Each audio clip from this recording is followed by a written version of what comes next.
নিয়াৰৰ মানে ওচৰৰ আৰু ফাৰ্দাৰ মানে কি হয় দূৰৰ হয়। এতিয়া দুটা বস্তুৰ ভিতৰত যিটো ওচৰত থকা বুজাব মানে যিকোনো বস্তু হ'ব পাৰে, সেই দুটা বস্তুৰ ভিতৰত মানে যিটো ওচৰত থকা বুজাব তাকে নিয়াৰৰ দ্বাৰা বুজোৱা হয়। আৰু ফাৰ্দাৰ মানে কি হয় দূৰৰ হয়। দুটা বস্তুৰ ভিতৰত যিটো দূৰত থকা বুজাব সেইটো ফাৰ্দাৰৰ দ্বাৰা বুজোৱা হয়। এতিয়া take the bird nearer the home.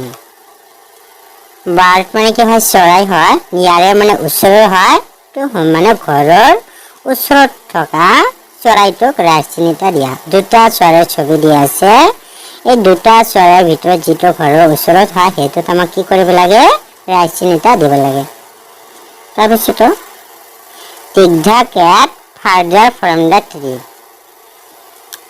কেট মানে কি হয় মেকুৰী হয়, ফাৰ্দাৰ মানে কি হয় দূৰৰ হয়, ফ্ৰম দ্য ট্ৰী মানে গছৰ পৰা। ট্ৰী মানে কি হয় গছ হয়। ইয়াতে দুটা গছৰ তলত দুটা মেকুৰীৰ ছবি দিয়া আছে।